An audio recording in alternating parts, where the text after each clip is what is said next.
I'm showcasing the 2026 Chevrolet Traverse High Country in polar white over jet black sky cool gray interior. Is this one of those vehicles that's not going to have power because you only have a 4-cylinder turbo? Or are you going to see that in the drive?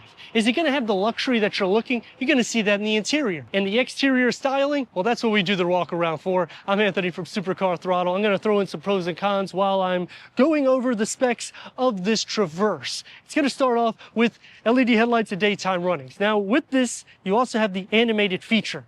And the reason why I like to show this is you're under $60,000. My Infiniti QX60 is over 70. I don't have this damn feature.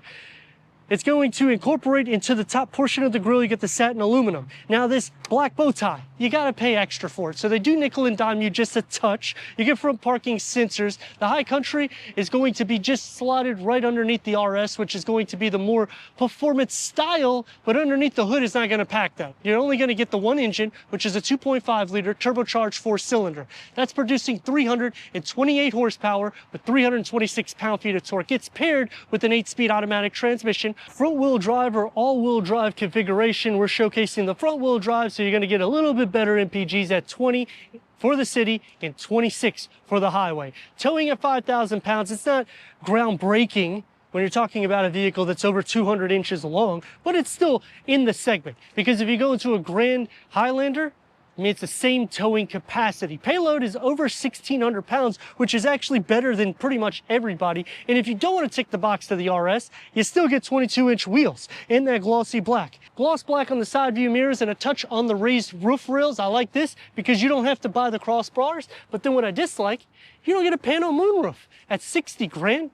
Come on, Chevy. But they do a good job in the sense of you being able to unlock and lock all the doors on all 4 corners. Plus, on the rear, you have the animated LED taillights, so you're getting upgraded features like Super Cruise Control implemented when you go into the High Country with a digital rear view mirror, 360-degree reverse camera, and check out the rear. Quad exhaust tips.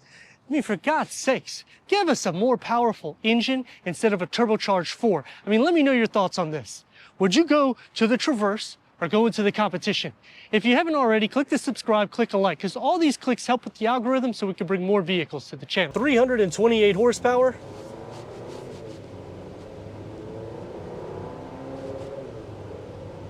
Special handling suspension. Only thing that it makes me feel is it's a smooth ride. It's nothing like magnetic ride control, but I mean, with 22-inch wheels, it's pretty darn good.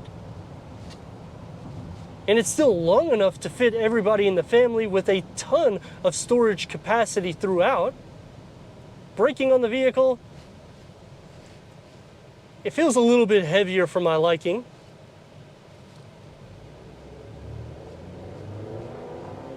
And when you're going off the line, I mean, I hate to say it, you're going to be hitting more of a 3 to 4 RPM all the time. It does feel a little bit wider and longer at times. In turn radius, we're going to try to do it at a stop point.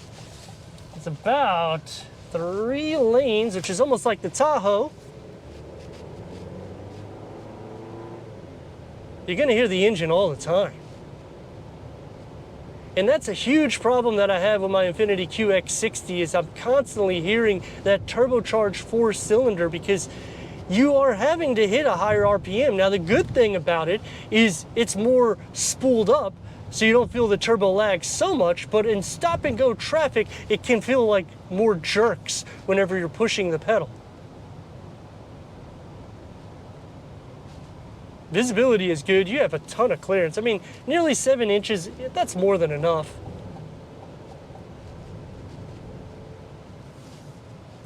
But at pricing at $60,000 roughly, you have a lot of variants that you can go against. You can go into the Toyota Grand Highlander and you can get a lot more power underneath the hood of that. It's going to have the same towing capabilities. Payload is actually really good here. And if you go into Nissan, the Pathfinder gets 6,000 pounds of towing, but then you're not going to have any legroom in the 3rd row. In the Gauge Cluster, you can go through an array of different content, so it's basically right on par for all those tech-savvy people because how much more can you do with this technology? You have to drive the vehicle. It's not like you're going to be playing a video game or watching TV. Digital rear view mirror, I appreciate that. You have to go into high trims into Toyota, which will be over $60,000. And the same thing when you're going into Nissan, you're gonna be spending near $60,000 as well to get something comparable to that. Germans, they don't have anything at all with this.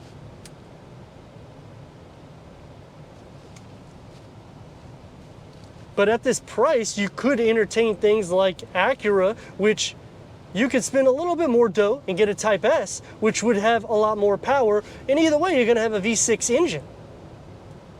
That's really the only problem that I could see with this vehicle is in a day in and day out, you're not really gonna feel it so much, but you're gonna hear it all the time, which puts a lot of strain on the engine because you are hitting a higher RPM. The touch to feel is good. The seats are somewhat comfortable. They're a little bit more sporty for my liking, especially when I'm going into the high country expecting it to be a lot more plush.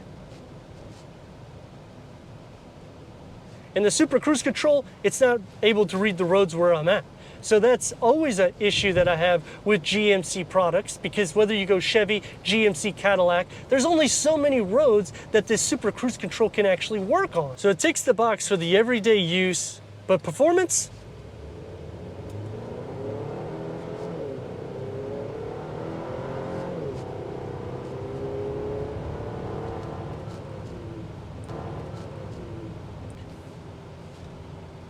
It does a pretty decent job for the most part. Just the braking I wish was a little bit better, and I wish it wasn't as thirsty of a vehicle, because where this is a turbocharged 4 and you're having to push the throttle quite hard all the time from light to light, and I'm sure in the comments people might say things like, well, I don't have those issues and I personally own it. When you look at the RPM, you're hitting around 3 RPMs all the time to get it moving because of the weight of this vehicle. That being said, it does drink a little bit more than it should, but let me know your thoughts in the comments. And if you're new to the channel, consider subscribing. Check out this next video right here.